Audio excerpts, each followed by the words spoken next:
Salamünaleyküm dede babası. Ne fikirleşirsen yine? Aleyküm salam qardaş.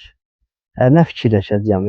Fikirləşirəm ki, bu cürnə torpağı adam 18.000 manata necə satar axı? Bir dənə bu torpağa bax. Bir dənə bu cənnətə bax. Allah Taala'nın yer üzündə Talışlara bəxş elədiyi cənnətdə, Talış dağlarının ətəyində, Yerikin Piran kəndində gördüyünüz kimi düz asfalt yolun kənarında sizə 10 sot torpaq təqdim edirəm. Sənəddə 10 sotdur, belə bir 2 sotda zəbti var ha, dada balası. Bir 2 sotda zəbti var. Qiyməti cəmi 18.000 manata. O afrem tikmək istəyən qardaşlar var, afrem tikmək istəyən qardaşlar var, tez-tez zəng elirlər ki, afrem tikməyə nə torpağım var? Ala sənə afrem üçün torpaq. 3 dənə belə üzü dağlara tərəf afrem tikirsən, verirsən gündəliyə, çörəyi qazanırsan da 18.000 manata nə verirlər axı? Hə? Telefon nömrəmiz 050 321 45 02. Bu cənnəti əldən vermə. Dədə balası.